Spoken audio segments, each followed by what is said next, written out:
आजच्या व्हिडिओमध्ये आपण पाहणार आहोत भुवयांची पोझिशन.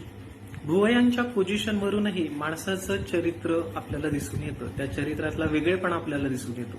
तर भुवयांची जी पोझिशन आहे त्या दोन प्रकारच्या आहेत. सगळ्यात आधी आहे हाय आयब्रोज आणि नंतर आहेत लो आयब्रोज.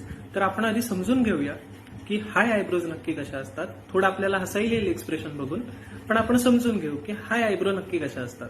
तर डोळ्यापासून भुवईपर्यंतचं जे अंतर आहे यामध्ये आपल्याला याचं अंतर दिसलं. काही जणांच्या भुवया या जागेवरती असतात आणि काही जणांच्या भुवया डोळ्यामध्ये आणि भुवईमध्ये अंतर कमी असतं.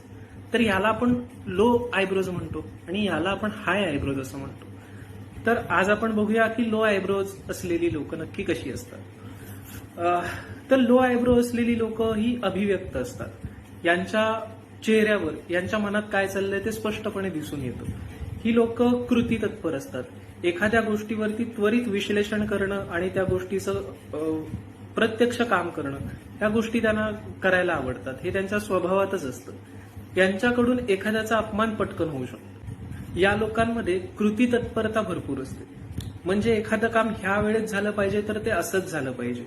ही लोक तुमच्याशी मैत्रीपूर्ण संबंध ठेवतील, परंतु यांच्यावर जर टीका केली तर हे त्वरित तुमचे शत्रू होऊ शकतात. म्हणजे हे मैत्री तोडायला मागे पुढे पाहत नाहीत असे लोक असतात.